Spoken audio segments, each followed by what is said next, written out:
Hey everyone, welcome back. Larry here again to share with you my thoughts and opinions on a new, the newest brew system by Blichmann Engineering.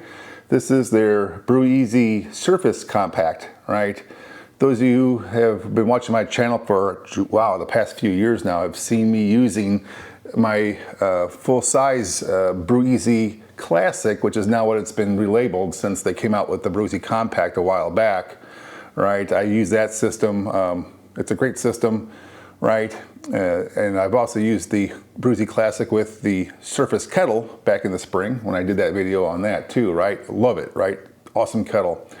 Well, since then, they took your feedback, my feedback, everyone's feedback who was giving them feedback about adding the Surface kettle to their BrewEasy Compact line, which they did do here. So what you're looking at is that Surface-enabled BrewEasy Compact system. As you can see down below here, this little black ribbon or trim, it's actually kind of covering the gap between the element underneath the kettle and the kettle itself, right? And for those who want a quick overview of what that Surface kettle is, it's really the heating element is bonded to the underside of the kettle and not inserted through the side like other electric brew systems, right?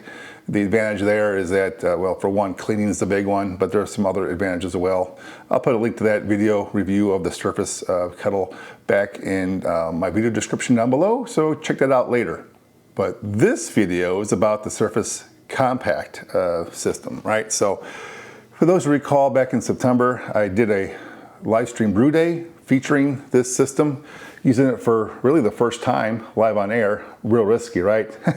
Could run all kinds of issues, but that was kind of the part of the process, kind of showing you all how it works, good and bad, right? And there were some of both.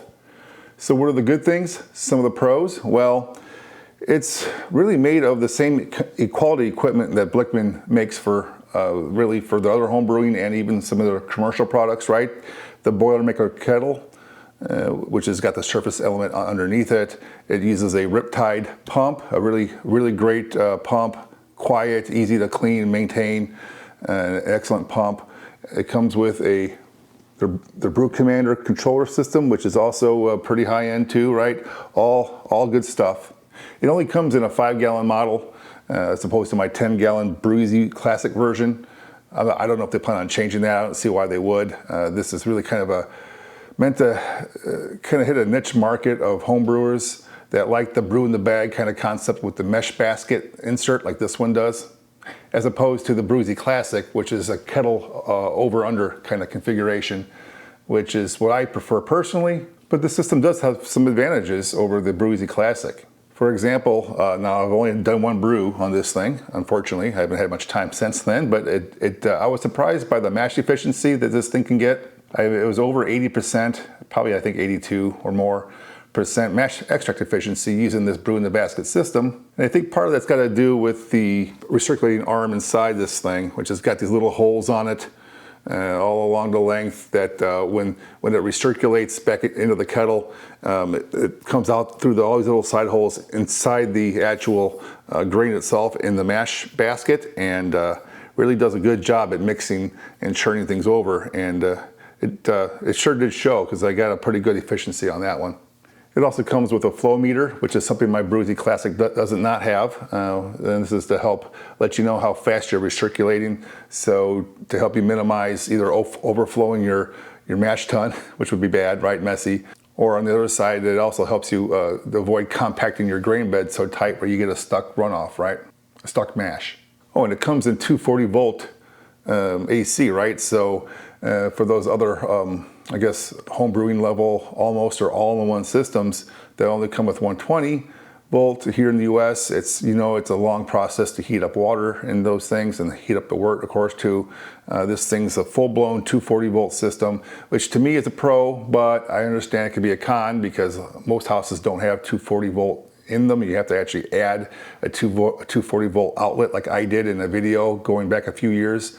Where I had to put a new 240 volt circuit breaker in my panel, and that was a small project for me, but it may be a bigger project for some of you, depending on where you need to run the wiring. Mine was just right here next to the circuit breaker, right here in my garage. Very convenient. So what are some of the things I maybe did not like about it so much? Well, there were a few. The selling price, for one, now full disclosure again, I did not pay for this. Blichmann sent this to me to try it out, give their feedback to them, and also to give you exposure to the system, which is what I'm doing here today and in that live stream. But if I were to buy it, it's kind of a little hard to justify perhaps because of the sticker shock of the cost compared to other home brewing systems that are 5-gallon almost or all-in-one type systems as well.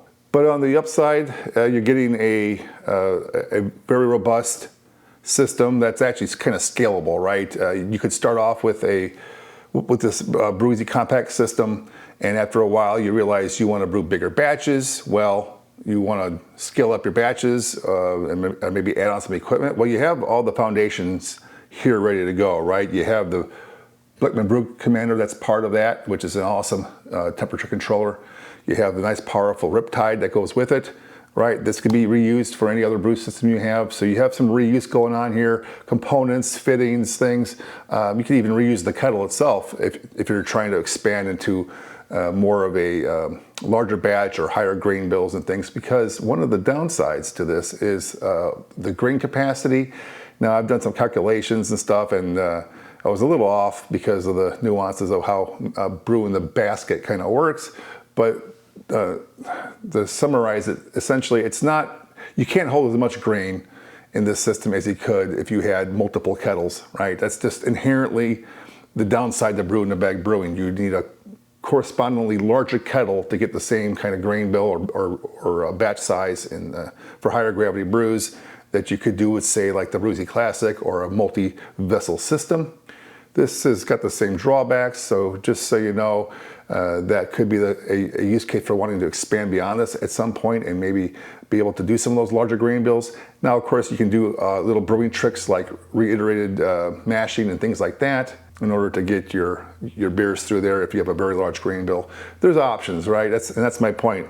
Large sticker price, but all the components are reusable if you were to ever expand or grow your system in the future.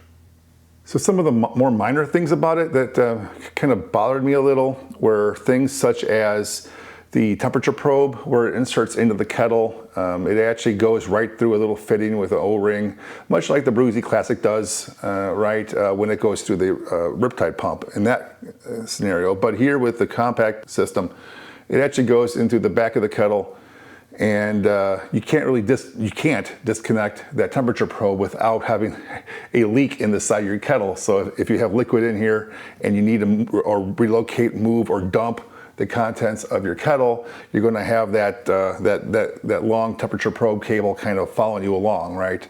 It's minor, it's a small annoyance, but it's not a deal breaker by any means. And another little thing is when you go to switch, out of the box it comes as configured here, right? So you have a pump, you have a recirculating hose for your mash to recirculate through the mash. Then when that's done recirculating and you're ready to do a whirlpool later, right? You would disconnect this cable or this tubing and plug it into this side so you can get the whirlpooling action going on, right? Well, but just by doing that and disconnecting the fittings, you're going to have all the liquid that's in here spill out, right? So you're going to need some kind of bowl to like catch the spillage, right? It's minor, it's trivial, but it is something to keep in mind, especially when it's going to be hot already. You just don't want to burn your hands or anything, right? So just be prepared for that. But probably my biggest concern or issue with this system, and it's not unique to the system. To me, it's unique to all of these brew in the basket systems that use a mesh grain basket, because to me, they're not as easy to clean as a regular kettle with a false bottom, like I do on my BrewEasy Classic and other systems. So the issue for me is, in order to clean these mesh baskets, it's really advantageous to give it a hose with a hose sprayer, right? If you have a slop sink nearby, which would be great. Me personally, I don't have one. I don't have drains, I don't have water supply in my brew space here. This is just a garage, right, without any such water supply or drainage. So for me to hose this thing off, in the summertime, like when I was brewing this, it was fine. I'd go to the backyard, hose it down with the garden hose, all good. However, cold weather, like now, wintertime, such, I'm actually over my tiny kitchen sink, getting my entire counter, walls, and floor wet, trying to hose and rinse out all the little bits of grain that are stuck in all the little corners of the mesh. And to me, that's not good. But your situation may be very different. You may actually have a slop sink or a way to easily wash, clean, and rinse the mash basket. I did not, or do not in the cold weather. So for those who want me to, again, give a little more details about comparing this to the BrewEasy Classic, if you were to try to decide between the BrewEasy Compact and the BrewEasy Classic, because they have a 5-gallon system of that as well, costs a little more money because it involves 2 kettles, a little bit more gear, but in my opinion, I think you would have a better experience. You can do higher grain bills or larger grain bills, and in my opinion, it's easier to clean. So that's my quick summary of the BrewEasy Surface Compact. If you want to see the whole brew day experience, feel free. I have it recorded on my YouTube channel. I'll put another link to that again in the video description for you to go click on. You can go back and watch all the details of how I use that system. And it was fun. It's a nice system, but if I had the BrewEasy Classic in the same size, I would still prefer the Classic. So I hope that gave you some food for thought when you're trying to decide what kind of brew system to buy. If you're thinking about growing and expanding your brew system someday, the higher sticker price for this kind of brew system could well be justified, but that is entirely up to you and what you plan on doing with this home brewing hobby, right? All right, so if you have any questions, put them in the comments section down below. I'll try to get back to them as soon as I can. And until next time, I'll talk to you all later.